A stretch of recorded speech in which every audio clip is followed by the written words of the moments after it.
আপারে জলদি পালা, ঘটক আসতেছে। ছোট ভাইয়ের কথা শুনে প্রাণে প্রাণে দৌড়াতে শুরু করলো আলো।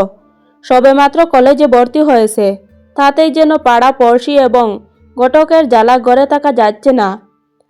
আজ অমুক পাত্র, তো কাল অমুক পাত্র। তার বাবা অবশ্য জানিয়ে দিয়েছে যে মেয়েকে এখনই বিয়ে দেবেন না, কিন্তু কে শুনে কার কথা।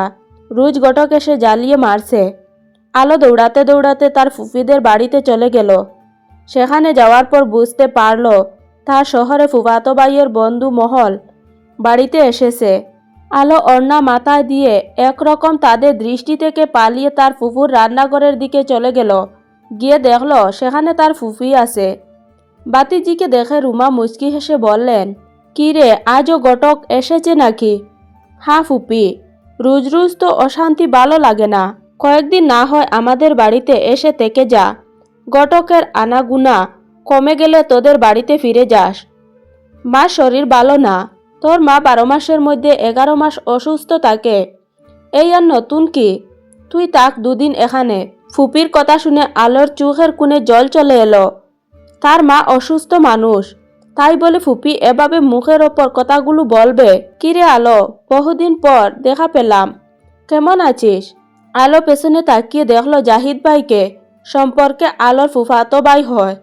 আলো হাসি মুখে বলল, "ভালো আছি ভাইয়া, পড়াশোনা কেমন চলছে?" জাহিদ তার মায়ের কাছ থেকে বাপা পিঠার প্লেট নিতে নিতে প্রশ্ন করল। আলো জবাব দেওয়ার আগেই আমেনা জবাব দিল, "পড়াশোনা তো ভালোই, কিন্তু ঘটকের জ্বালা গড় টিকতে পারছে না। ওদের বাড়িতে ঘটক এসেছে বলে আমাদের বাড়ি মুখী হয়েছে, নয়তো আলোর দেখা পাওয়া মানে অমাবস্যার সময় চাঁদের দেখা পাওয়া।" জাহিদ হেসে ফেলল। আলো মাথা নিচু করে ফেলেছে। জাহিদ ভাইকে দেখলে এমনিতেই তার লজ্জা লাগে, সেখানে মানুষটা হাসছে তাকে নিয়ে। আলো 2 হাতে দুটো পিঠার প্লেট নিয়েছে। আরেকটা প্লেট নিয়ে, "তুই আমার সঙ্গে?" জাহিদ ভাইয়ের কথা শুনে আলো চমকে বলল, "আপনার বন্ধুদের সামনে আমি যেতে পারবো না জাহিদ ভাই।"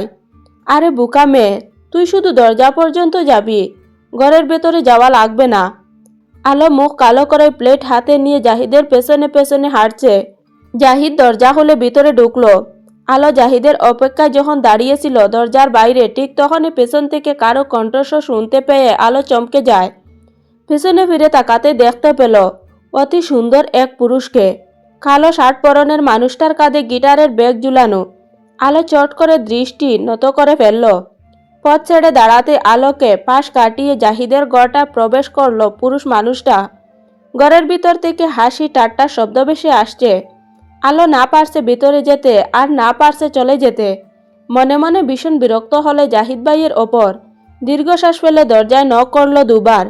জাহিদে বা দরজা খুলে আলোর হাত থেকে পিঠার প্লেট নিয়ে লজ্জিত মুখে বলল, "ভুলে গিয়েছিলাম তোর কথা, একটা কাজ করে দিবি?" "বলুন জাহিদ ভাই।" "মাকে গিয়ে বলবি আমার বন্ধুদের জন্য রং চা বানিয়ে পাঠাতে। আর শুন, 1 কাপ আলাদা করে দুধ চা বানাতে বলবি।" আলো সোজা চলে গেল তার ফুপির রান্নাঘরে। ফুপি তখন সবে চুলায় পানি বসিয়েছে। আলোকে দেখে বললেন, "পানি বসিয়ে দিয়েছি, তুই চা বানিয়ে দে তো আলো, আমার শরীরটা কেমন লাগছে।" আলো মাথা নাড়িয়ে একটা কাঠের পিঁড়ি টেনে মাটির চুলার সামনে বসলো। চুলার অগ্নিশিখা আলোর মুখের ওপর পড়ছে। শীতের সকালে চুলার আগুনের তাপ বেশ আরামদায়ক। চুলার কাঠের জ্বালা দিচ্ছিল। ঠিক তখনই জাহিদ এলো 5টা কাপ এবং একটা মগ নিয়ে। আলোর পাশে রাখা প্লাস্টিকের টুলে বসে চায়ের কাপে চিনি দিল। তারপর মগে গুঁড়া দুধ এবং চিনি ঢেলে আলোর মুখের দিকে তাকিয়ে বলল, "গিটার কাঁধে করে যে ছেলেটা এলো, যে কিছুক্ষণ আগে, সেই ছেলেটা বিরাট বড় লোকের ছেলে, কিন্তু ভিতরে হিংসার সিট ফুটাও নেই। তুই যদি পান্তা ভাত আর মরিচ পোড়া সামনে দিস, চুপচাপ খেয়ে নেবে, অভিযোগ করবে না। কিন্তু সমস্যা একটাই, দুধ চা খাবে, কফি কিংবা রং চা কোনোটাই ওর মুখে রুচে না। লিকার হয়ে গেছে, চায়ের কাপে ঢেলে দে। পারবি তো?" আলো মাথা নাড়িয়ে বুঝায় সে পারবে। চায়ের কাপে চা ঢেলে দিল। জাহিদ চামচ নিয়ে চা নেড়ে হাতে ট্রে নিয়ে উঠে দাঁড়ালো। আলো বিরস মুখে উঠে দাঁড়ালো। ফুপির কাছে যাওয়া দরকার। শরীরটা কেমন লাগছে কে জানে।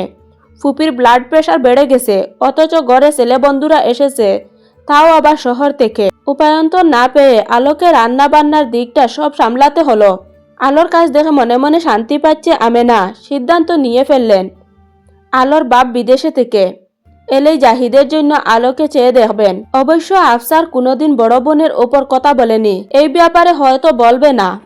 আলো রান্নাঘর ঝাড়ু দিয়ে হাফ ছেড়ে সোজা হয়ে দাঁড়ালো।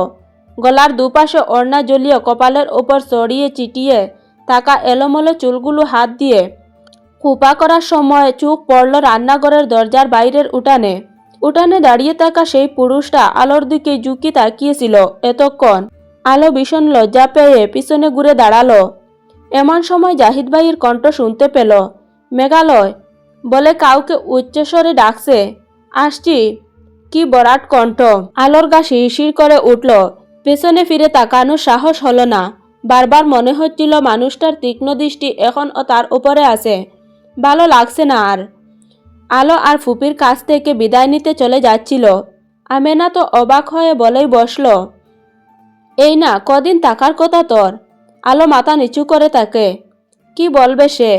ফুপি, তোমার ছেলের শহরে বন্ধুদের একজনকে দেখে আমার কেমন যেন অস্থির লাগছে। তার দৃষ্টি সীমানা পেরিয়ে আমার চলে যাওয়া উচিত বলে মনে করছি আমি। এত দাঁড়ালো যার দৃষ্টি তার চোখের সামনে দাঁড়ানো মানে নিজেকে কেটে ফালা করে ফেলা।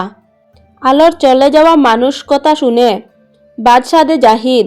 তার কথা হলো আলো দুপুরের খাওয়া দাওয়া করে তারপরেই যেন বাড়িতে যায়। অগাত্যা আলোকে থেকে যেতে হলো।